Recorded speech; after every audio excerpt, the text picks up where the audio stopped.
We are Squawking Dead, a podcast pulverizing episodes beyond the Walking Dead universe. Sometimes we give you news, sometimes we make you laugh, but most times we go deep. I'm your host, David Cameo, and I'm joined by Cosmom09 Rachel Burt, Sharon aka Blazy Gardner, and Bridget, ko-fi.com/Punky Brewster. That's PONKYBRUISETER. We missed you. God damn it, don't ever leave again. Today we're here to talk about the 5th episode of Fear the Walking Dead's 8th and final season, titled More Time Than You Know. For the next few days in our merch store, because it's a new shop item, you will be able to get our new design, which is basically Kirk Manley's tribute fan art to Squawking Dead. It's a comic book cover style adaptation of the four of us, commissioned by Eliza, and I got permission to actually make merch out of it. Kirk was a super stellar dude. We knew he would say yes. It's just, you have to do it. You have to ask and to make sure it's all kosher. Obviously, we're all sad. Am I wrong for saying that?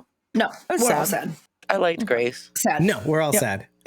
We're all sad. It sounded like Rachel. Okay. I don't know. I thought the episode was pretty decent. I don't think anything was going to be able to top last week's episode, because last week's episode I really enjoyed. I was kind of like, I don't know how this one's going to go. Are we going to go right back to like how it's been before this? But we didn't. It was kind of like a middle ground in between. It wasn't as good as last week's, I don't think, but it wasn't as, I don't want to say bad. It wasn't as mediocre as the weeks prior. You're referring to the first and third, essentially, as they've gone 1, 3, 5, the checkerboard kind of style of episodes. Yeah. Which, your thing about that, we did have the different music again. Yeah. So it's 1, 3, 5 still, with at least with the music in the title card. And it was more ensemble focused. Yes. Yeah. There were more characters that we got to see, A lot which more. I enjoyed. Honestly, the acting wasn't subpar from anyone, I don't think. Do you think this was like a kind of a sequel to the last one? That they pair well, that they have a sort of symmetry to them? Yes. It brought Morgan's story full circle. Well, it's like also Baby Mo's going through the same thing Morgan did, in a sense. Like not giving up on something. Yeah, for she's in 13 clear years. mode now. Except she's 13 hours, he's 13 years. She's like, I can clear it. She said, and I was like, oh God, here we go. She comes by that honestly. Takes after her old dad. Pappy Morgan. Should I say what my favorite line was? Yeah, why not? Oh my God. Okay. So it's the part near the end. I can't. Okay, where Shrike trips Morgan and he falls. And he goes, what the? No, Sorry. it's not a what the. I wish it was. But he's like, you won't kill me. And she's like, why do you think that? I can't die. Don't die. I laughed so hard. I was like, what? It was so funny to me. I so badly just wanted someone to like shoot him in the head. Not because I wanted him to like die in that moment, but just be like, yes, you can. Boom. And then he's dead. I don't die. See, Rachel, then he wouldn't, and then you have to deal with annoying Morgan just, like, recovering. It would just like Activate ricochet. I don't die. It would like skim his forehead. They would like miss, and he would just have like Right. a wound. Hit the rail or something and ricochet and then kill her. See, I Kill told Shrike you. instead. I don't die. I don't You have to die. think about why that is. It was really funny to me. It cracked me up. As funny as her retort is to that line, by the way, in a sense, maybe you should take a time out basically and think about why that is. But I actually really liked it. It's like a signal to the audience to say, well, audience, why do you think after seeing these last 2 episodes why that is? But what did you think, Rachel? We'll go. I'm going left to right according to my screen. What did you think of this episode overall? Having seen it only just now. Yeah, I literally just watched it like an hour ago. I really, really liked it. It was like a step up from the last episode. I cried a little. I'm not gonna lie. I definitely teared up. It got me all up in my feels. I really like Grace, and even though I'm still not going to admit she's Mo's real mother, I will admit that there was a connection. There was something there. Like I got it the first time. There was something there, and it was really sweet. What? I'm not going to change my Stop mind. laughing, actually. I mean, there's some sort of connection. It's like, okay. She's not her mom, but She's not her mom. And to So further prove that she's not her anti-mom. I mean, but I'll admit she has a connection of some kind. Maybe Yeah. it's small. Just Maybe a little. there's some quantum physics involved, but definitely not her mom. I will also agree with Bridget. The acting was really well done this episode too. I don't know what's going on in my brain or if it's just actually happening, but Zoe Marchant, am I saying that right? Marchant. M-E-R, Merchant. Okay. She did really, really good. Not only her dialogue, but her facial expressions, the way she expressed emotion during non-dialogue was really well done. Partly, you know, kind of what got me in the feels. I think everybody did a really good job. Do you in some ways sort of identify with Mo in a sense, because you're dealing with the possible loss of a parent in a sense? I know I'm pushing a little bit of buttons, but sometimes we gravitate towards certain characters because of our personal background and affinity. And so feeling that there's got to be something we can do. There's got to be something we can do for Mom. You know, it didn't really help that Grace specifically was dealing with cancer. And that's exactly what I lost my dad to. So maybe on a like subconscious level, I don't think that it was like at the forefront of my mind, but. Way to bring that up, Dave. Yeah, thanks. You could say, good job. I'll abstain from this one. Way to go. Way to get Rachel. My also, sign? My dad also died of cancer. So thanks, you dick. For every time I do something like this, I'll bring up, I tolerate you so hard. You still have that. Of course I do. I hate you, JK. I hate you. Just kidding. I have my tools now. I have my little signs for myself. Don't ask that question. If you do, bring up the sign.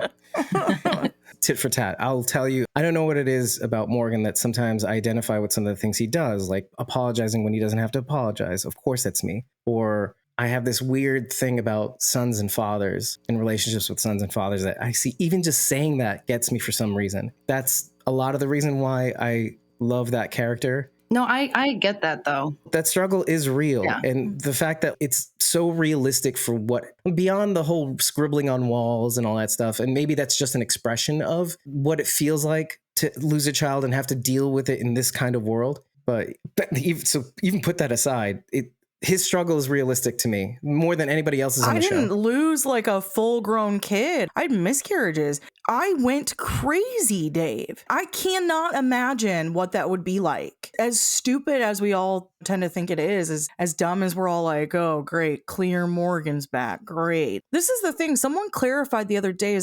He's on TikTok. His name is Cookie TWD. He's like a young guy who posts a lot about fear, specifically right now because it's on. And he said the other day, I just have to clear up the fact that we have not seen Clear Morgan since Walking Dead. Yeah, season 3, I want to say. But it feels like somehow it still feels like it's overdone because it became such a meme, because it became something that we like joke about so frequently. It's like it lost the weightiness of like what it actually means. And so when I saw that, I was like, oh, great. Even with that, I can't imagine how horrible that would be to live with your child having died really violently right in front of you. Dude, of course he snapped. Yeah, of course he's writing all over the walls. Like, yeah, man, if that's what gets you through, then fine. Then write all over the walls. Who cares? I should bring up also that Jeffrey, T Walking D World on Twitter, had brought up that Dwayne has been undead for just as long as amount of time that he was alive by the time Morgan gets to him, which is probably the most heartbreaking thing of all. And, well, the most undead to record person that we know that has survived as an undead for that long. Maybe to further refine on what you just said, do you think that the show is in some ways dialing in finally a little bit more on what it means for Morgan to clear, let's say, why it happens? I think it'd be interesting to get that psychological data, I guess you could call it, just to see. Because like all we've really seen is when he went off the rails and killed that father and son right out in the woods. Isn't that the Eastman episode? Yeah, he killed the father and son as he was going through the woods, and then met Oh, up with he was out of it. Yeah.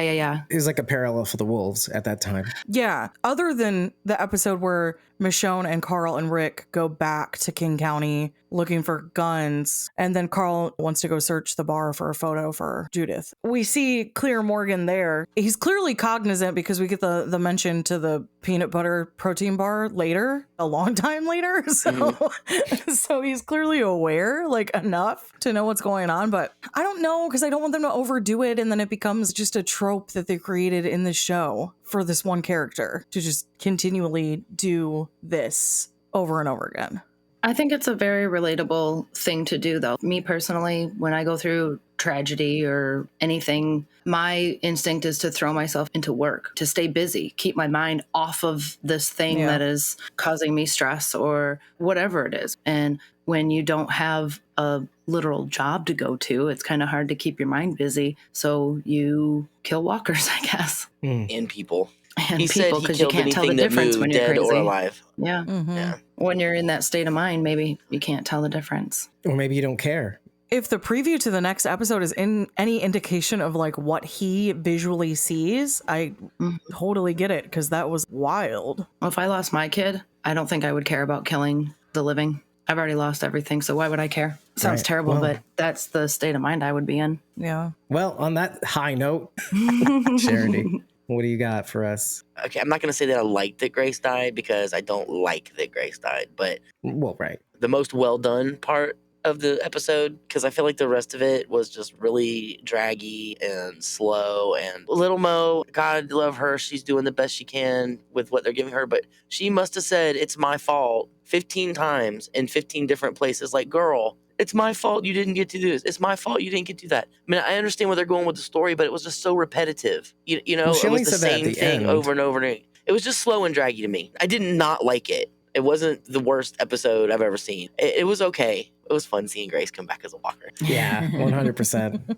But you did a really good job. There was a lot of callbacks I liked too. Everybody was complaining about Morgan running past Strike instead of knocking her down on the railroad tracks. And I think that was a callback to when Nick tried to run away from Morgan in 403. And Morgan tripped him up with the stick. And he tried to run by him, and Morgan just tripped him up. So I'm not going to complain about that because I think that was a callback. Also, we wouldn't have gotten the best line had it not happened that way.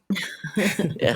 From a storytelling standpoint, you just knocked out a bunch of kids, but you're not going to knock out the fucking lady that's leading them. That's the whole problem. You're just going to try to run past her while she's And holding she a has weapon. your weapon. It's so dumb. I'm just very fed up with the very shoddy writing this season. Like, might it's be just his ridiculous vision. things. Because in the next episode, you see he can't see. He's got like tunnel vision. So maybe all he can see Shut up, is Dave. He's got literal television. all he can see is baby Mo and doesn't see his peripherals. If he doesn't want to kill her, that's fine. No, but he Use didn't the see her fucking blunt end, physically. just like Jesus told you. Well, Finch can knock her out. Morgan can definitely knock her out. Chimney sweep. The writing is just so sloppy. I'll definitely see that point. I can agree that it was a little slow building. While I was watching it, it did make me feel like I was back in Tyrese's episode. More Walking Dead. Tyrese, less Carl. Is that what you're More going for? Tyrese, less I Carl. will say yeah. this: the canoe was actually moving in the water. Like, I was gonna not like bring in, that up too. Not like in 405. Is this just the way they filmed it in 405, Laura? In Laura, John's paddling and everything, but the boat is just completely still. It's not And the, moving at all. the in water around it is still. It's one of those, once you see it, you can't ever can't unsee it. I don't know who it was. I apologize if it was one of you guys. Somebody sent me a Kermit the Frog in the swamp. Oh, the Rainbow Connection That's what I feel like. I feel like Kermit. I feel like Kermit ought to be showing up anytime. from the Muppet movie, the beginning. It was Yeah. Aiden. Aiden goes, Morgan be like, we have to hurry. And then he's like, and then Morgan be like, Kermit sitting in the swamp. That reminds me of the beer bottle balloon thing that I put the music behind. But anyway, we'll go back to that or something. It's all the 'Cause they use the Muppet same music. tie-ins. All the Muppets tie-ins. It's a Squawking Dead callback. Anyway, I actually kind of liked the moments you're talking about with Grace. As much as I don't like a draggy episode as well, and I didn't like Carl's death because it just felt like, well, of course, it took over the course of an episode and a half and I think actually 2 full episodes to complete. And I did like Tyrese's episode, but I did feel what you were feeling about that, how it's almost unfair, right? To do that tribute for one character. But on the other hand, I thought Shut your mouth. It's the best episode. she had the double stuffed Oreo stacked cards against her. So I had predicted against, and I asked the question twice last episode, do you think Grace is going to make it? And I still couldn't, because I wanted to see where I was at by the end of the episode, but I still thought her days were numbered. And for this episode, it was actually important for them to relay to everybody. And Morgan got it sooner than Mo. Obviously, Mo got it way too late. That sometimes we have to accept the hand we're dealt. But at the end of the day, I do think that Grace doesn't regret the time she spent with her. Let me go back also to those specific scenes, because every scene in this episode starts with Grace looking up from wherever she is, whether it be a boat, back of a car, another boat going down the stream. And then even the one time with the radiotherapy gantry that June mentioned over her. And last scene is Grace, maybe in spirit, maybe in body only, looking up as Morgan shuts her eyes for the last time. And I do think there's something very touching about that the show did in ways which is more like a show don't tell, less is more. What does this mean? That maybe the show is telling people to look up and appreciate where you're at, where you are. And maybe it's not about the radio repeater tower home she was trying to build with Mo, that maybe where you are is where you should be living. Not trying to prepare the things from the past to kind of try to relive that and give you something, what we were offered before the fall, that there's like some sort of happy medium between what Grace was trying to give baby Mo and what Mo was trying to give Grace. And so like, oh, I need you to live. And Grace is like, no, we have to go to the past so that I can give you this place so that we can spend time together here. And the show is kind of saying, well, but where you're at is where it should be. It's between Shrike's future and Grace's future, right? Like somewhere in between there is the right happy medium. Life without parents, never feel any pain because that's ridiculous and doesn't make any sense, but okay, Shrike. And Grace's will go back to how things used to be. Somewhere in between there is where the happy medium is. Yeah, that's another way of looking at it too, sure. I don't think so much that Grace is trying to revisit the past. It's more that she's always had this dream of being able to spend time with her daughter, be it Athena or Mo, in some kind of home. And this is the only home she has available to give her. I know she kind of said that, but I don't think that's really where she was trying to go with it. It was a dream they could share. But I don't necessarily think it was her trying to take Mo back to the past. That in and of itself, her doing that is a callback to season 5 where she was collecting all these things in the back of the truck. And even at that time, I think I compared it to Alpha building a baby bird's nest for Lydia. We have the analogy of the birds, and isn't Grace in her own way trying to make a nest for her bird? Same playbook, different approach. It's also a callback to Morgan's water tower in season 6. Yeah, exactly. He had it lined like a nest with mattresses and blankets. It was even more for like the sound, but yeah. With leaves on them. Trivia question: how many leaves are on the blanket? Oh, how many toenails, rusty toenails, does Strand have with his socks on? When they were showing us those shots of Grace opening her eyes and looking up to the sky or whatever, it reminded me of Charity's favorite episode in Dreams. When she wakes up in the dream and she's looking up in the trees. That episode can definitely be interpreted a lot of ways. I don't know if maybe she was in some parallel world where she was in between life and death, where she could spend time with Athena. I'd like to believe that it wasn't just a fever dream that she was imagining, but maybe she really was someplace getting to spend time with this unborn child of hers. And every time she opened her eyes, I almost got the feeling like Grace was wanting to be there. She was waiting for that to happen so that she could go back to that place. And yet some people have fever dreams. It's what we called it. And so this was her version of that in reality. At the end of the day, that episode played out the same way. She got to spend time with her daughter. I, too, kind of struggled with this episode in a sense where there's the obvious logical part of me that wishes to be on Mo's side. Do everything you can to save who you can as long as you can. That's like the Rick part of you. If you've watched the show as long as you have, that changes, hopefully, because you really can't exist watching the show with that attitude for very long. Well, it's a child's perspective versus an adult's perspective. Sure. She doesn't have the knowledge that an adult would have to know. Even adults sometimes. I mean, well, yeah, we can have hope. Like, hope isn't a bad thing. It's the hope that kills you. I'm dead, then. I'm just... Listen, honey, I am in the same spot as you. I'm like, I default to this idea. She's dying right there, choking on the hope. You gave me a computer virus last week. I still have that cough. I still have the cough. Oh, you have the Finch cough. It won't go away. Yeah, I have the Finch cough. I'm dying. We'll get to that. So, it makes me so mad. The writers made me root for that, man. A kid. It's not okay. Yeah, so I struggled sometimes with this episode, siding with Mo in a sense, but like that guarded siding, you want to agree, but you lived in this universe so long that you know that, even I called it last week, she's not going to make it. So how do I feel about Mo pushing beyond hope and beyond the advice of her parents to not do this? But Dave, if she had been right, payoff. I can't fault her No. for doing that. And I really don't can't. either. And I get it. I'm an adult and I've lived in the world. And so I'm like, oh, kid, let it go. She was dying of cancer, man. She's really gone. But when my dad was in the hospital, like on his deathbed, I'm like, well, you never know. Miracles happen because you just don't want to face that reality, right? You don't want to face that it's happening. You just can't. And so I cannot fault an 8-year-old kid for doing She's got that. someone who's recovering right in front of her. As an example. Supposedly. Sure. Yes. Because as far as she knows, up until that time, she thinks Finch is fine. Yep. Because Finch has been responding well. So why wouldn't she have the hope that Grace would be okay too? Right. Do you think that also she's in some ways angry at Morgan for giving up at that one point where he goes to the carnival area? He's like, oh, let's go to the carnival area where I have the houseboat Yes. and everything. Yes, from experience, Dave, yes. Yeah. Something to bring up because it's not obvious. She's upset. That was a really good piece of acting from her. That facial expression that she has when he's like, take care of your mom. And she just looks so upset and hurt, but she's pissed. She's angry. Almost like, I'll show you, Morgan. Yeah. In her own, Mo way. Like, okay, let's wait till he goes and let's go to the train. So let's go.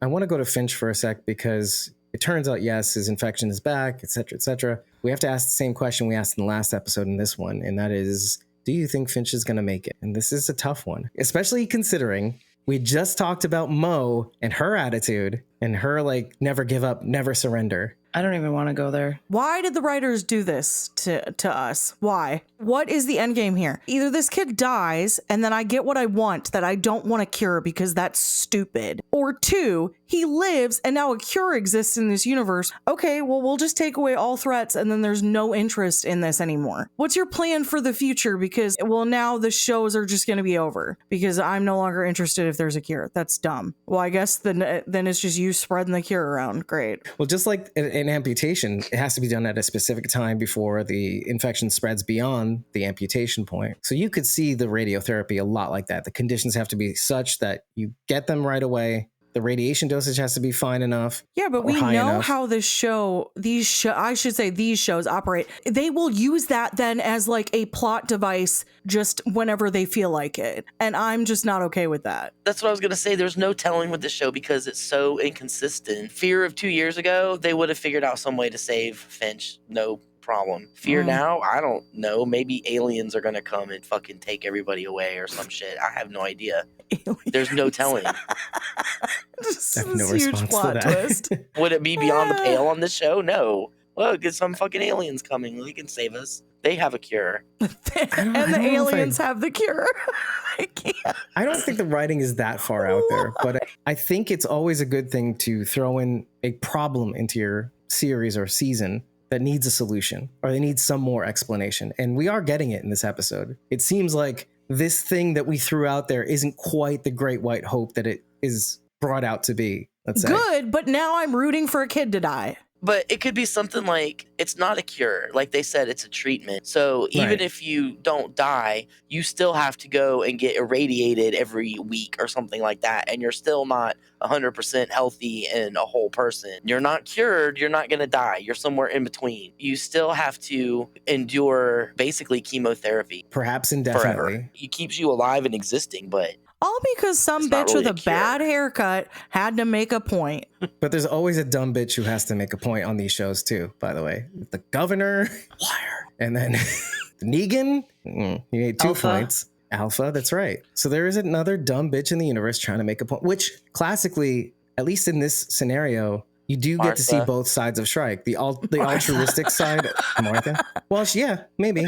But The she was more ultimate. out She there. did. Her point was don't help people. we were talking about Morgan clearing. That's just what Martha was doing. So why was it so cool for Morgan to do it, but she was a horrible, terrible bitch because she was doing I it? never liked Clear Morgan. Dirty Martha's Martha, the anti-Shrike.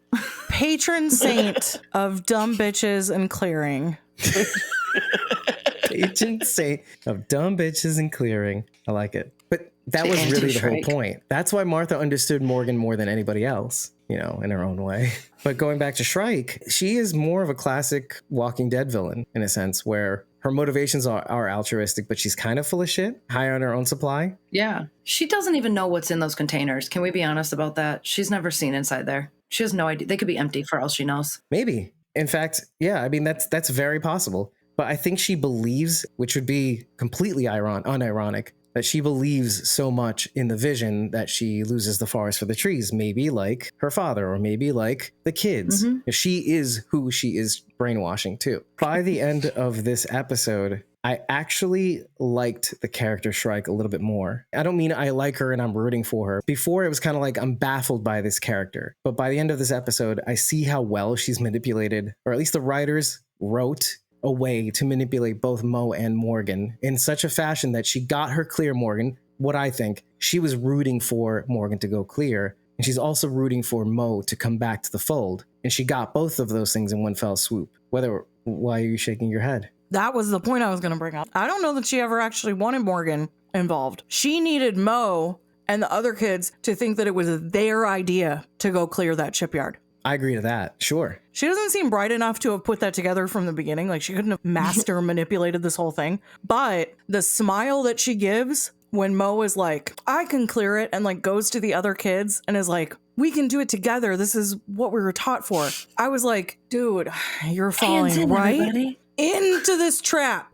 This is so obvious that she wanted you to do this, because she said it at the shipyard. We trained the prefects for this. And then she kind of dropped that. So it's like, well, that's weird, because now she's asking Morgan to do it. And that doesn't really make any sense. She said she wanted the prefects to do it. There is something to that. She manipulated that situation. Yeah. So I don't know that she honestly wanted Morgan ever to go do it. No, you're right. But I think if she could get that as a bonus, I think more power to my plan. Like, I don't think she intended it, but if she could make that happen. I think Morgan and his people and whoever else he could gather up would be more expendable than the kids, right? Sure. Wouldn't she rather have them die than the kids? So maybe she just saw an opportunity to send someone else there instead of the kids. And then by the end, it flipped back. And she's like, well, that's what I wanted in the first place, so we're good. Win-win. And we do have to remember the end of that episode, Odessa, where she does say to Crane, only, this is what they trained for. And so maybe she got what she was intending to from the beginning. I don't know, but let's just extrapolate that if she could maybe not have the kids do it, that would be great. But if she could manipulate the kids to want to do it, that's what she wanted. Yeah. And again, I don't know her motivations completely, but I whatever I'm seeing right now, I actually kind of, I'm not saying I like it, her, meaning I don't like her as a character, as I'm rooting for you. No, but I can applaud this level of writing, that there is some interesting psychology going on here. And there's some like 3D chess that's going on here that she's purportedly putting out there that is working. Outside of Morgan not knocking her out, again, this would be the third episode in a row that she would get knocked out. So maybe too much brain damage, I don't know. But and her tripping him up at the end. Outside of that, I think it's good. It reminded me a lot of Virginia manipulating Strand and Alicia and everybody to clear the walkers at the molasses factory. Fuck, nice. Okay. Second, why don't y'all just get a fucking boat and cut a hole in the fence and lead the walkers out into the water where they drown? Or that would be like season 2. Get them in a car and open up the gate and lead them away. Why do you have to kill them all? I don't have a thing with killing walkers. I'm just saying walkers are not smart. In The Walking Dead, they let them off a fucking cliff and they just kept walking off the cliff until they all died. So why can't you have them walk out into the water and all drown? More to your point, okay, she's worried about a bullet going through one of these containers. So lead them out and then shoot them all. She has a big ass fucking gun pointed at them right now. Yeah. Lead them out and then shoot them when they're far enough away from the shipping containers. We said the same thing in season 5 at the end when they led all the walkers out, because they had to call Virginia to have her save them, but then they just cleared all the walkers anyway because they just let them away.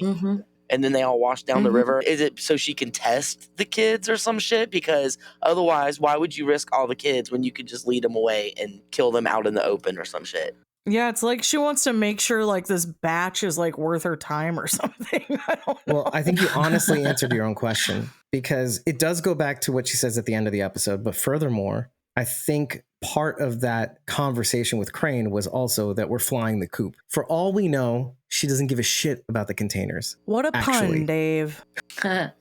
Fly in the coop. Fly in the coop. I thought I was going to glide past that one. Yikes. We don't know her real motivations. You have these huge containers. It's a quagmire. if you're going to leave, how are you going to take all those huge ass containers with you? I know she said they're using it to seed other families and whatnot, but how are you going to get them to anybody? And if you're leaving, what are you going to do with them? So you're going to clear the walkers out and then just leave the containers there? Well, Madison said, where are they getting the gas? Where are they getting the gas? From the CRM. God, guys. Well, it's the only explanation for that haircut. You're also not considering the third 3D chess move here also, because making the kids believe that they can do it might inspire the parents to join in. Okay. No one's playing 3D chess. Having dropped out. Because it's not that well written. So, no. I don't know. They're playing checkers at best. It's checkers at best. Oh, it was such a sly joke. She said it so quietly. It's checkers at best. Well, they're just playing tic-tac-toe is what's happening here, okay? Maybe they're playing Korean Go. Tic-tac-toe. Global thermonuclear Little shoots and war. letters. I was going to say that too. Maybe they're playing Connect 4. So let me go ahead and eat shit on that count. I insisted that they were in the Gulf, but after looking at the map, apparently they're on the Atlantic coast. I don't know how they got there, if they transported everybody by boat around the tip of Florida or took everybody overland and somehow they didn't realize they were being taken overland all the way to the Georgia coast. I don't know. But according to the map, they are on the Georgia coast around Savannah because they are on St. Andrews Sound, and that is in Savannah. So maybe in this universe, the end of geography, Florida just fell off. I mean, the hurricane could have wiped it out. I don't know. That's where they dug that big ditch for the Maybe Tales they- episode. They just At Chattahoochee Maybe. or West, one or the other. Maybe they caught a ride on the alligator and the alligator just toted them all the way across Florida and Alabama over to Georgia, the Georgia coast. They That's where took the are. beer balloon. Well, I had also said that in one of the episodes, I think it was, that I said that the port was probably Port of Savannah. The shipping containers were there. When I looked at the map and did some coordination with some of the landmarks there as well, it looked like, and there's further evidence of this that I'll say in a second there. You're right. It was St. Andrews. St. Andrews Sound. What's he sound like? Like St. Elmo's Fire, but like the Wish version. So there's the St. Simmons Sound, and there's also the St. Andrews Sound. And St. Why Andrews is Sound everybody is near. making so much sound? St.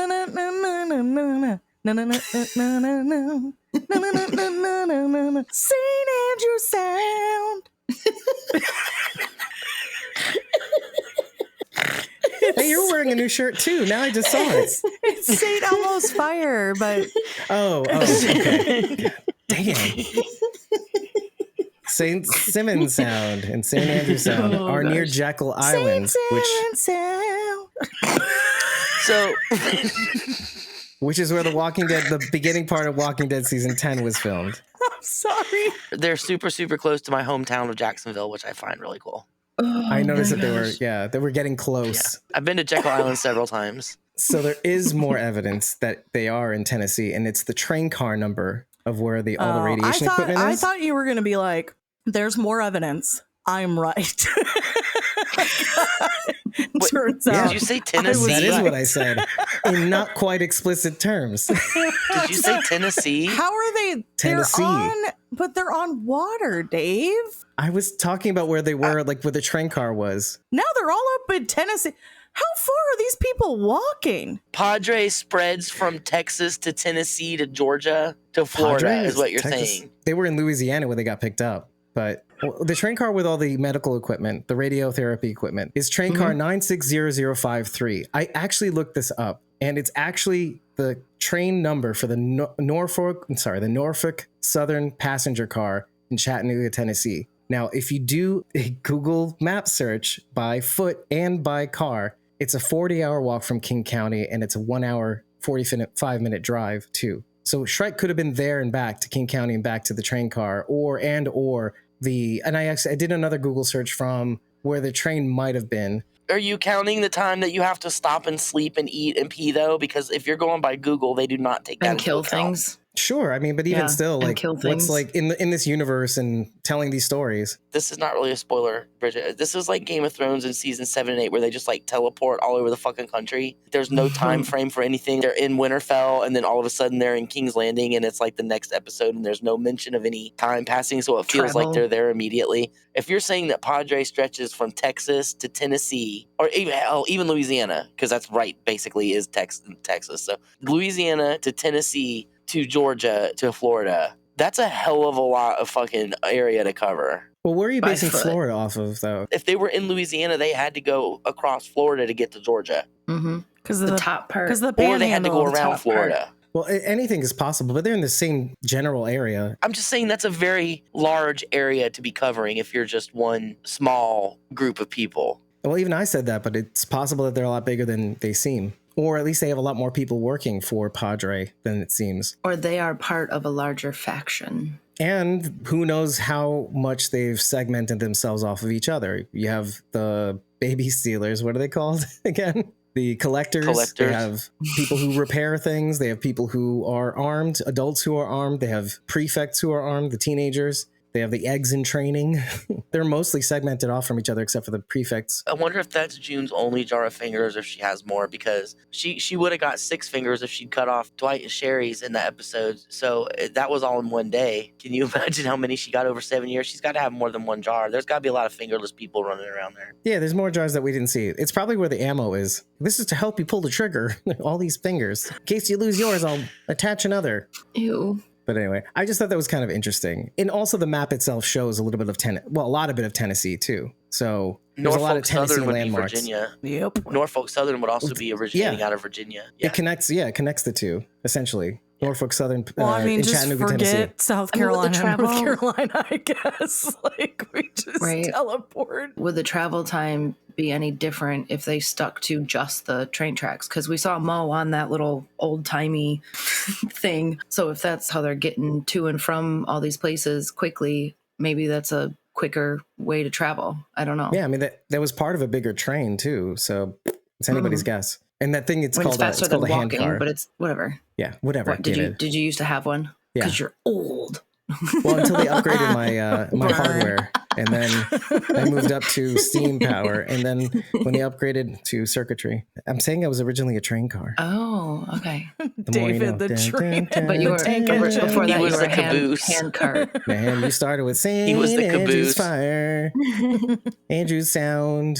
Yeah, get it right, Dave. Hey folks, it's your friend Dave Cameo, and I'm just taking a break from editing this episode to tell you a couple of things. At this point in the conversation, we kind of go on to complain about having a lack of space, meaning where we are in the world. Where are these episodes taking place? What is the passage of time? We lack a little bit of geography, and it's not uncommon for many podcasters to talk about feeling that this episode is lacking because of it. I'm not one of those folks, and I make that very clear. However, I took it out of the conversation because this conversation basically took about roughly 30 to 40 minutes, which would have increased this episode's runtime to about 1 hour and 45 minutes on the low side. If you want the unedited episode recording of this conversation, you can head over to ko-fi.com/squawkingdead or patreon.com/squawkingdead. It might be something that you'd be interested in because it might reflect some of the things that you've been feeling and thinking. I didn't feel that way, and if the story is good enough, that should be all anybody ever needs, but the ladies did bring up a good argument. One more thing, the train car 960053, I did replace the image I used in the YouTube stream with the one that is actually in Savannah, Georgia. The research I was originally going by was a picture in the Locomotive Museum, or the Train Museum, or I forget what it's called, in Chattanooga, Tennessee, where they had that train car there for the interim. I think it was in 1999. But I replaced it with the image that I later researched of the train car in the museum in Savannah, Georgia. The end result of this is, A, it was my fault that we went on that yarn, and I'm glad we took it out of the conversation because it was based off of faulty research on my end. So sorry, ladies, my bad. Secondly, by all accounts, from what evidence we've gathered over the course of these episodes, A, they were picked up in Louisiana. That is 100% confirmed. B, however, wherever the island of Padre is, perhaps in the Gulf, whenever they're going to the mainland, it seems to me that every time they do go, they're in Georgia. And yes, Georgia is a big state. However, it seems like that's what they're going with. And when you are looking for little bits of logistical info on the show, assume that they're probably in Georgia. That being the case, it might help you to be more immersed in these episodes and have a sense of at least where you might be. And all the places they are fast traveling seem to at least be within the realm of possibility. Without further ado, enjoy the rest of the episode. Thank you for listening. Can I be honest with you? I think some of the reason why I feel like I have to push back is because I have that sneaking suspicion, as evidenced by the fact that the next episode is going to air at 10 o'clock. A show that's been on for 8 seasons, introducing a new show at the 9 o'clock slot rather than at the 10 o'clock spots. So 10 o'clock or 11, whatever slot it was going to be on. And I get why they're doing it. I know why they're doing it, because it's a hot new show. It's got the Walking Dead audience and it's giving them what they want. And you can't win, and it's hard to be AMC and trying to figure these things out. I don't know why they're airing it on the same night. Maybe they want to end Fear the Walking Dead a certain way, a shitty way. I don't know. But you can't escape the fact that when you do something like this to a show that's been on for 8 seasons, you diminish its gravitas, or you try to say, we don't care anymore. We don't care anymore. We don't care about the show anymore. They've proven that by the fucking writing this season. They don't care. Well, on top of the writing, that's kind of what I'm saying, is that maybe they feel like, well, we're phoning it in, folks, or we're just using the first draft. It's a sneaking suspicion. I haven't really complained too much about any of the episodes save for 1 and 3, and even then mildly. I've been kind of just trying to take it episode by episode, because honestly, I have a job to do, and part of that is hand-holding a lot of it, trying to see the positives in each episode, because it's really easy to go down that road. It is, because I tell myself every time before we come on, I'm not going to bitch about it, but then we start talking and it just fucking comes out. I am so angry and disgusted with what they've done because of how to much the you've show. Invested too. Right. And I'm like, I don't want to say I've wasted my time, because obviously I've gotten a lot of wonderful things out of it, but I feel like they're just destroying something that I loved and destroying it right fucking in front of me. I hate it when I talk to strangers about the show, because I have a Walking Dead tattoo and people see it at work and they're like, oh, what is that? And I tell them, Is that and they're show like, still on? Mm-hmm. Yeah, Right. Stuff like that. And a lot of people still complain about the main show too, and it's hard. And I used to throw in, you should watch Fear the Walking Dead, and I won't even do that now. I won't even bring it up. You know what? Yeah, watch Fear 4 through 6. Then you're good. That's all you need. Stop at 6. But you never know who you're going to encounter who's watched 1, 2, 3 and said, I stopped watching it. For me, this is a weird argument to make, because growing up, I was always the outsider, changing schools all the time, having to make friends all over again. I liked things that nobody else liked. I was from a family from another country. I wore funny clothes for most of my childhood.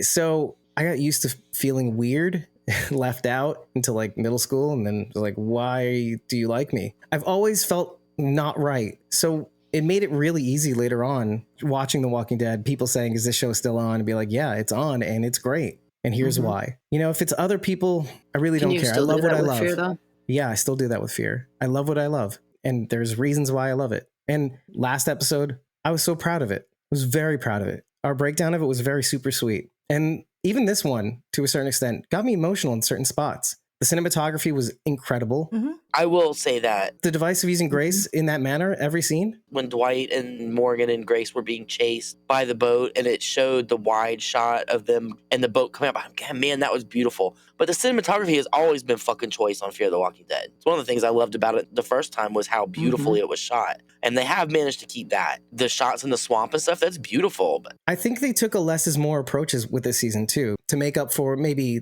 their choice of color grading, right? In seasons 7 and even 5, and well, even 4, mostly 4 and 7. A lot of people complained about the color grading in season 4, things looking too dark and blue and whatnot, and too saturated in the past scenes. In this season, I feel like they took the feedback and said, okay, less is more. Let's do less is more. And they used it a little bit more effectively and in the right spots. Okay, my number one example is on top of the obvious choice of Grace floating down the river, which I thought was emotional. The scene before that, when that scene opens up and her eyes open up to the torn roof on the covered truck, it felt suffocative. I felt like I was in a deep well, which some people describe being on the verge of death is looking through a light, you know, looking at life through a tunnel. And it evoked that kind of feeling that I'm on my way to death. I can't quite stay alive. I can't quite hang in there. And so I got that feeling from that shot. And every time we're led in through each of these scenes through Grace's eyes. Like I said, there's things that you can love about these episodes on an individual level.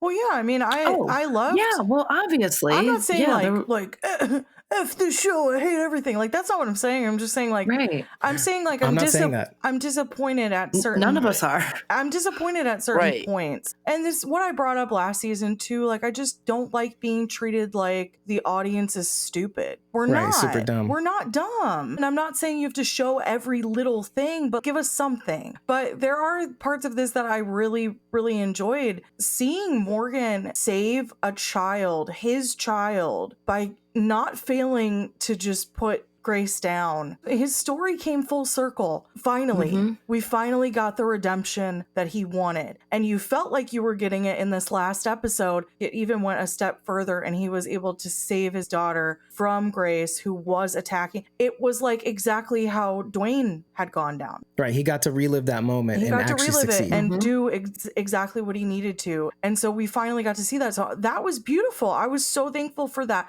And I was thankful for it because he put her down and then he puts her body down so Gently. put her down gently. He puts her down so You gotta put him down Rachel, do quiet. he puts her down so gently, and that part is really beautiful. And Karen David's acting was over the top phenomenal with those final words to Mo, and even Mo's acting as a young actress. It was great. Everything about that was good. I'll even give you, although the Dwight and Cherry scenes were very short, the acting there was phenomenal. It was over the top because you felt like they felt a real connection to this kid. And although that kid is 30 playing like 10 or whatever, he's like Luke Perry in 90210. 90210. Yes, I probably looked like that at 15, like a 7-year-old. I did. Great casting choice. He looks like the two of them. He does. He looks He like really Dwight so much. does. You know who I see when I look at Finch? Nick Stahl. He looks like damn Riley. Oh, come on. Oh, come on. We know what you're all about. Oh, come on. You this got girl. Nick Stahl on the brain, young lady. He does. Well, I mean, I think he's of age, right? You can date. no, he's 15. That little boy's 15. Stop it. You're disgusting. Stop it, You're Dave. disgusting. Hey, Bridget made the joke about him being 30, so I'm just running with it. If he was 30, it'd be different. The good news is Grace is officially Rachel's type. Yeah, Grace is officially Rachel's type. The unavailable. Grace Dead was type. looking Choice. especially nice this Real episode. good. Hey, is Karen David on the market? Nick Stahl. I don't hate the show. I'm in it till the end. I'm just disappointed that they're not really trying, and it's coming through loud and clear. And I'm not talking about the actors. I'm not talking about the crew. No. I'm talking about the writing. The actors are fabulous. Everything is great, except the fucking writing. I apologize to anyone who's listening right now and they're like, oh my gosh. I'm sorry. I didn't ever want to be this podcast where I was like so salty. Same. So just know that we love the show and I'm so disappointed. Like, I'm going to cry. This is so stupid. It's just a TV show. I'm so disappointed that we're not getting the send off that this show truly deserves, that these actors deserved for their work, that the crew deserved for their work. I'm going to be here every step of the way, and I am going to hope mercilessly that I am wrong and that everything comes full circle and is wrapped up nice and tidy like on The Walking Dead, because that ending was what we deserved. Yeah, that was beautiful. Maybe they have robots writing this season. That's why the writers are on strike. That is racist, Like, Rachel. really? Like, really? That's why they're on strike? Wait, Yeah.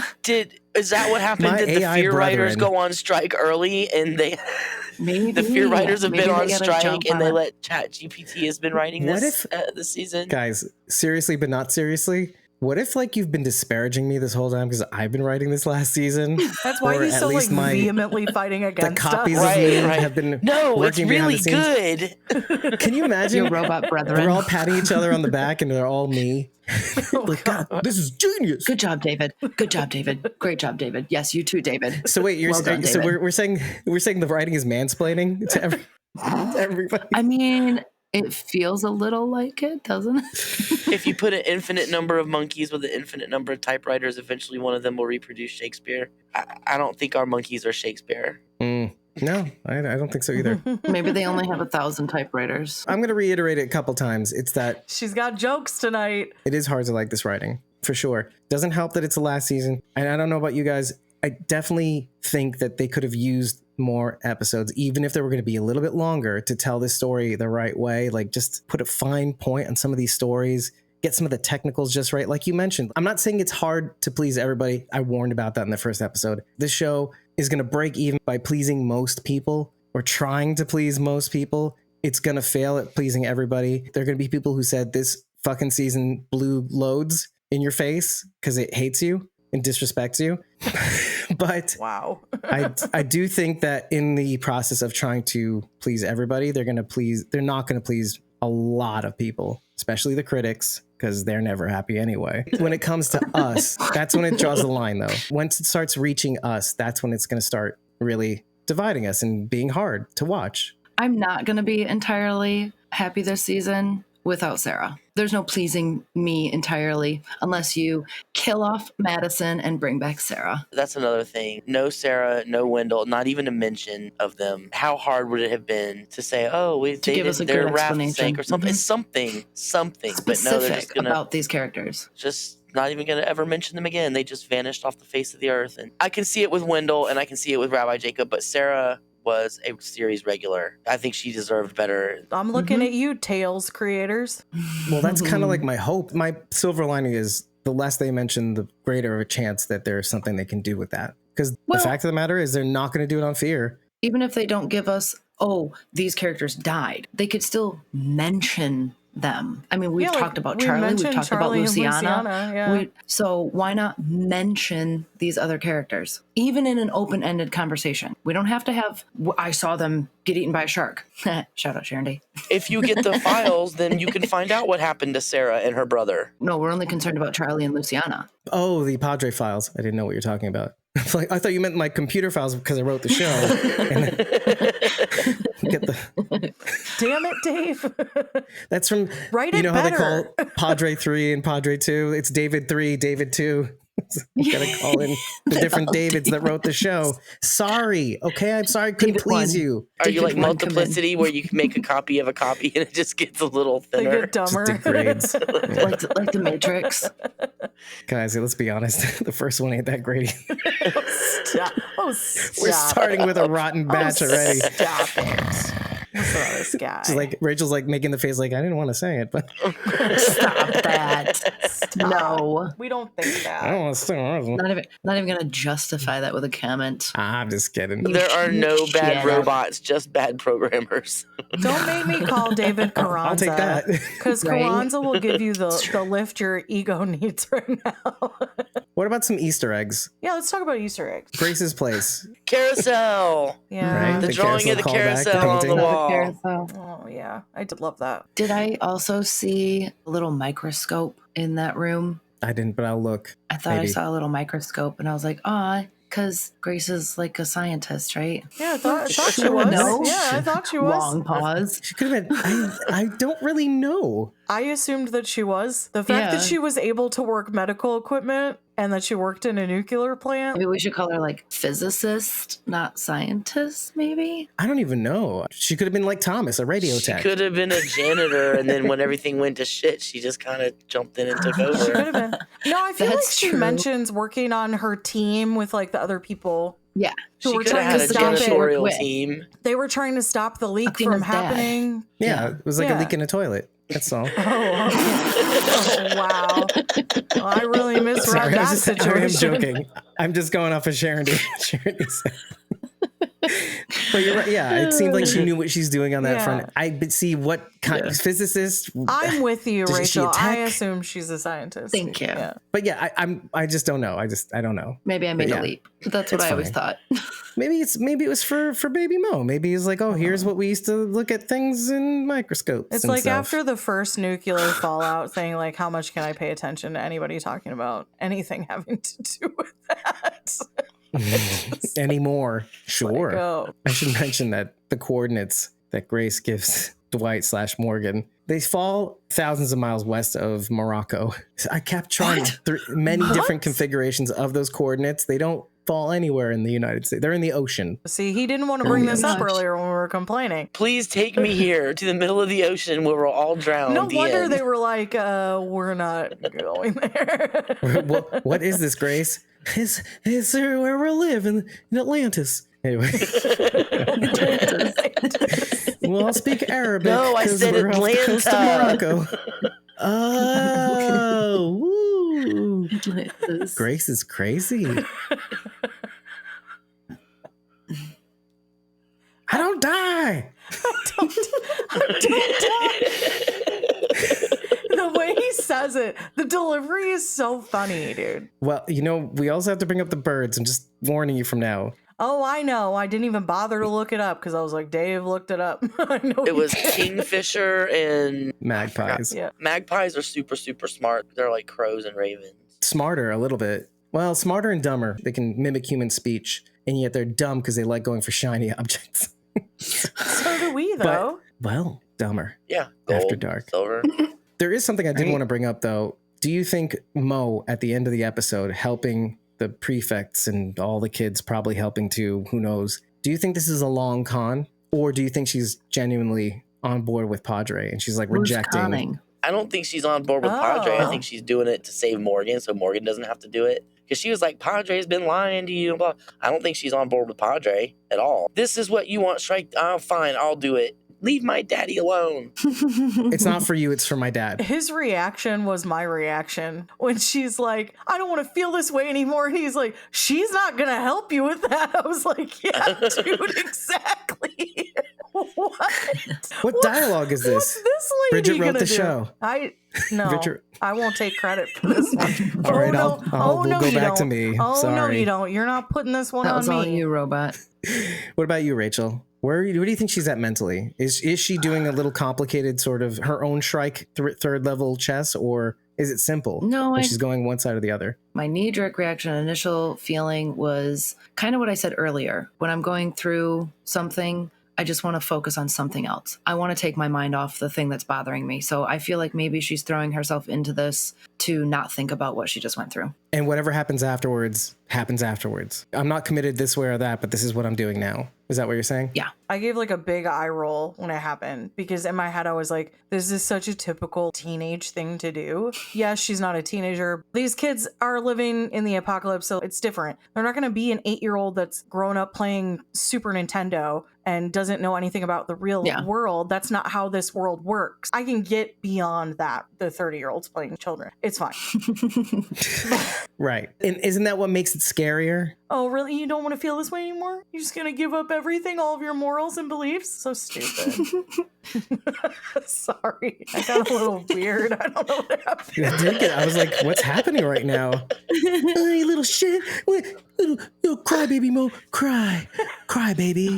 We used to call you Just Baby had a- Mo, you crying little bitch. Season 7. So what is- I wish you'd shut I don't know up. what Anyway, happened. sorry. Go ahead. I really I'm channeled- joining Bridget on this I crazy channeled train right something now. there. I'm not sure. You put your father through so, and your mother. It's your fault, you know. Anyway, sorry.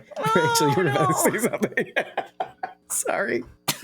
I'm a little bit on either side of the fence on this one. I really don't know what's happening here, particularly because of the writing. My heart wants to believe that we're doing something complex, kind of like in seasons past. See, I'm trying to reveal my cards a little bit more. My brain is going, don't fall for it.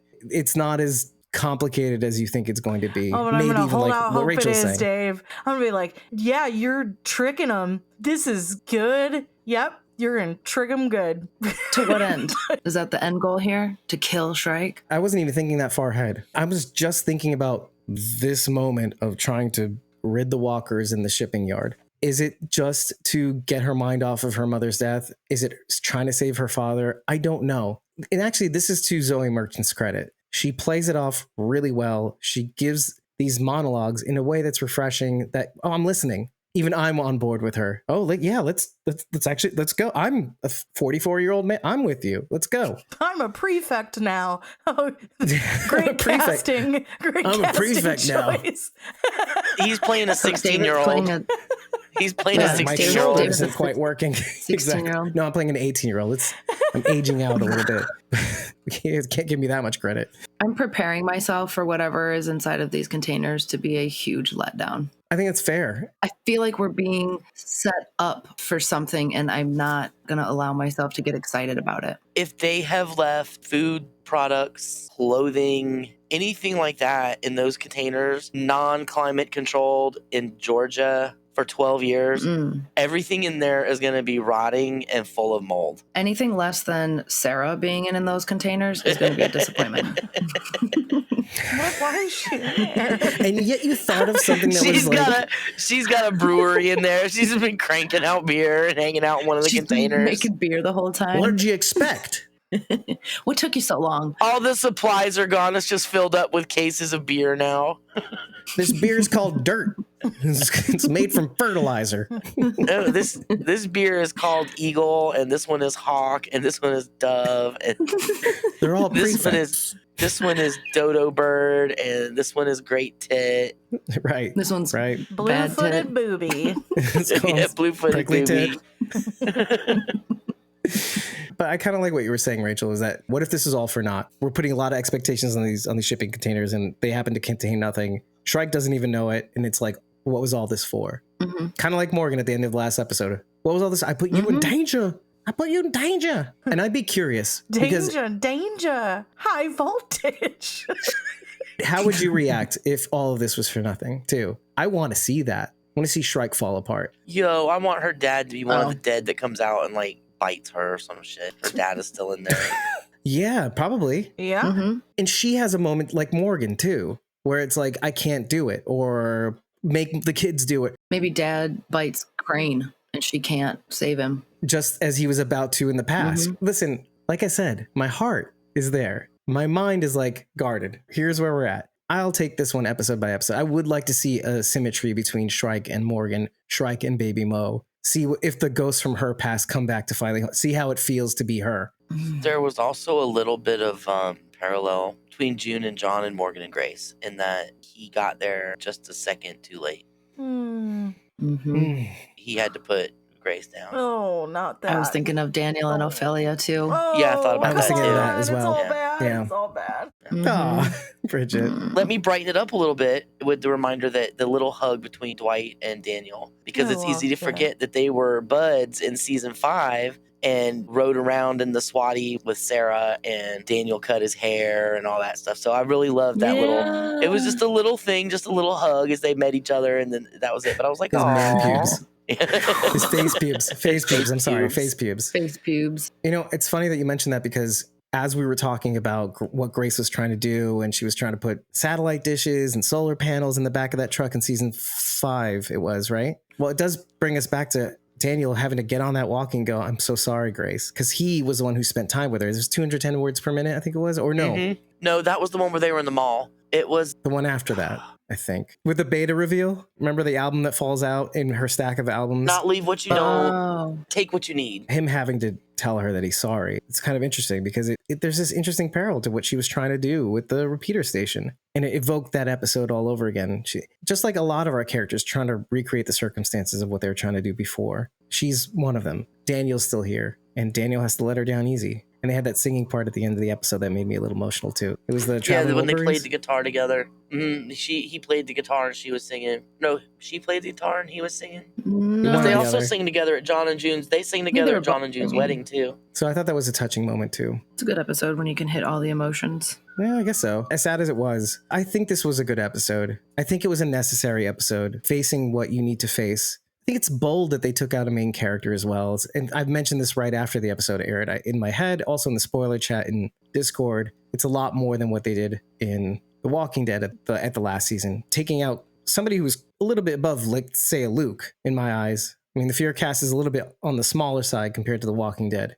And their story's a little bit more intimate than these grand narratives. Did you compare Grace to Luke? Well, in the way that she, to me, is a little bit more on the important side of the cast, let's say. Nothing against the Luke character, but I think Grace is far more important on Fear than Luke was on Walking Dead. That's what I He said. was saying it's Oh, like a higher okay, level, then I a higher level death than Luke's death. Yeah. I thought you were comparing Grace to Luke. In the effort to explain the deaths that they had in The Walking Dead versus It's more on Okay. the side of Rosita. It's not quite Right. but more towards exactly, that side. and that was at the last episode. They got rid of all their deaths in the last episode, essentially.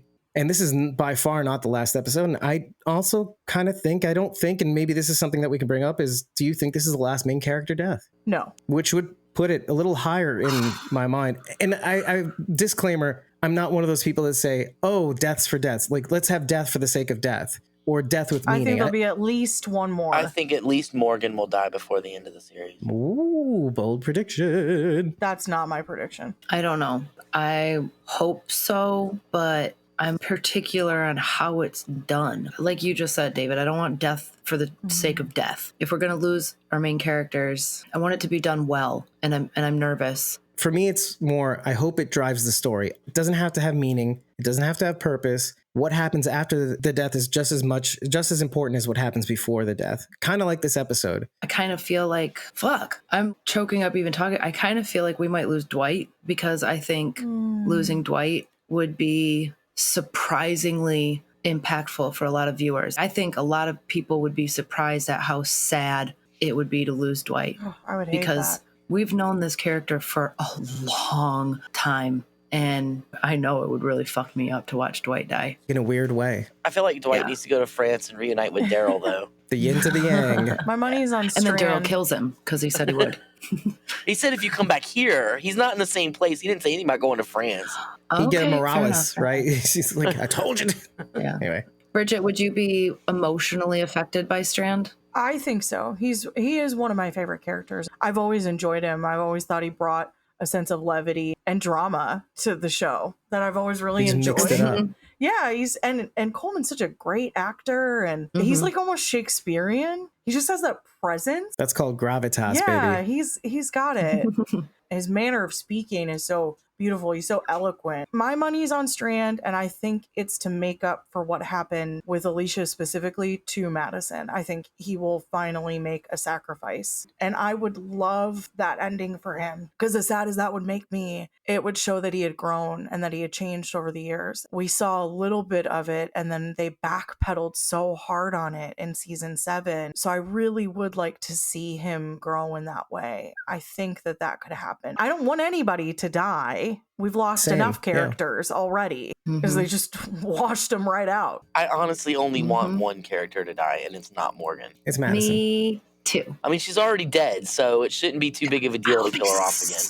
Yeah, in a sense, she's a lot like Morgan. She's on borrowed time I in a think weird she way. Or could. Grace. I think she's on she could borrowed have time. a redemption arc that involved her sacrificing herself for kids or whatever. In a way, wouldn't even Madison dying, in a sense, be a little rote? She's already off the show once because we thought she died. Do you know what I mean? This time we get to see it. I mean, this time we see it. We see her dead body. But would it serve the story? That's all I care about. I don't know. And that's the thing, I won't know. Maybe Troy comes back and hits her in the head with a hammer. It absolutely could serve the story, though. Any one of our characters could sacrifice themselves for someone else, especially Madison, because she loves that shit. See, I'm not thinking sacrifice at all. I'm just thinking my point of view has been mostly of shock. And as a result of that shock, either before or afterwards, it ratchets up the story. I mean, if you're going to go out, it's the last season, go out on a bang, do some crazy shit and write it well. At this point, you have to do that. Yeah, we're the variants, bruh. Well, Grace is a small step in that right direction. Again, as much as I don't want people to die for myself, but also for myself, I want a good story. And if you have to throw bodies at it, make it count. Because you can use these things to push these characters forward in ways that are believable and also makes for a good story. And this was a good story, I think. And I think you might all agree the way Grace goes out, it's almost a best case scenario. Her deck was double stuffed Oreo stacked and it made sense, but they used it to give you like a moral lesson in a sense. Do you choose to do everything that you can, or do you spend the time that you have left with the people that you love? Do you chase that thing, or do you stop and just say, hey, we're here. I'm going to spend as much time. And I like the struggle, but the tension between those two ideas. So they used it right. Technically, she still spent a lot of time. Where they were wasn't the issue, right? I mean, it was to Grace, kind of, but they still spent the time together. Exactly. So the only That was one who wasn't there was lesson. Morgan. You know, Morgan wasn't there, but she got to spend the time with Mo. And I feel like she and Morgan really could have spent time together anytime during that 7 years because, you can't tell me there wasn't a way they could slip away and see each other if they really, really wanted to without Padre They finding must out. have a little. I feel like because their connection was still there. They still love each other. Or found excuses, I'm sure. Like, oh, I gotta pick up Mo some was supplies. apologizing for costing them time, but like Grace said, she gave him more time than she knew. But whether they'd been at the house or whether they were on the train, she still got to spend time with her before she died. By And the at end. least Mo had not the satisfaction, I guess that's not really the right word, but I'm going to use that, the satisfaction of doing everything she could. Because what if she had taken Grace back to the little house and then she died and then she would have questioned herself her entire life, Yep. what if I could have saved her? She can live with It this never would have been decision. enough. She can And live she with this and now decision. she knows that she did everything she could and she couldn't save her and she still got to spend time with her. Maybe it wasn't the most quality time, but it was still time. And that leaves Mo not blaming herself for the rest of her life for not being able to save Grace. Well, it seemed like Grace really resigned herself to that. That's exactly what I was going to say. that, And not only that, she got an unexpected result of people kind of taking it out of her hands and not reverting to the person that she was trying to be in season 5. I think she was really proud of her daughter for really doing her best. She knew at the end of the day that she could take care of herself and she was capable, and maybe even took some traits from early Morgan. Do everything you can. Oh, I can't stop, and we gotta save you. I can't lose you. That's Morgan. That's baby Mo, but in a different package, so it's a little bit more digestible, I guess. But I think she was very proud of her, and I think isn't that all what we all want as parents, is to know that when they leave the nest, that they can take care of themselves and they can be all right and maybe even be happy. He made another Doing bird so. pun. This guy and his bird puns.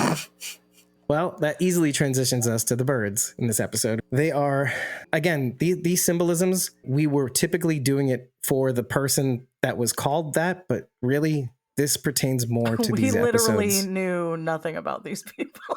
Right, exactly. Mhm. Their faces were covered. Magpies, they help you master the art of persuasion while avoiding superficiality. They communicate clearly, prominently, and with eloquence. It can even learn human words, teaches you to be mindful of the words you use when interacting with others. It helps you strike the right balance between idle chatter and accurate self-expression. The magpie's affinity for shiny, lovely things teaches humans not to let appearances lead you astray. Magpies mate for life. The male feeds the female whilst incubating her eggs and continuing to do so after 1 month after the brood hatches. So the male ends up taking care of the brood while the mother goes out to hunt. Magpie illustrates equal partnership and devotion in marriage. And isn't that a little like Grace and Morgan in a sense? A little bit of equality in their relationship. Yeah. Even explaining the difference between idle chatter and superficiality, there's a superficiality that, as much as Grace is well-intentioned, that's not what's important. The world before isn't what's important, let's say. What is important is like striking that balance between trying to give her something of what was with where we are now and just spending as much time as possible with the ones that we love now, where we are. And so I kind of like that imagery. But let's go to the kingfisher. The kingfisher helps you adapt to new terrain with bold determination, fortitude, and perseverance. Helps you to transition to change. Among the Northwest Native American tribes, it represents abundance, prosperity, and love. Its speed and agility in hunting makes it a symbol of prowess and proficiency, also a symbol of fertility. Dreams of a kingfisher mean you have rightfully stepped into a rightful place of authority, the weight of which you are keenly aware. If it looms overhead in your dreams, it means someone or something hovers menacingly over you, making you feel undeserving, often through lies and gossip. You must believe you are worthy of the respect and love bestowed upon you to take control. When the kingfisher flies along the water's edge, an exciting adventure is heading your way, finally being free from some long-term danger. A dream where old and young kingfishers gather together means pay attention to your family. Pay attention to your family. So I thought that was a little bit kind of beautiful and also kind of robbing you. Flying close to water means you're finally free from that danger. And this is the point at which Grace is kind of like giving up on her own dream of going back to her repeater station. We're too far now. It's too late. And the last bit about the young and the old kingfishers meeting together in your dream means that you should pay attention to your family. And that's when Grace finally gets it. As a mother, this is what I should want. My daughter to be okay before I go. I did it.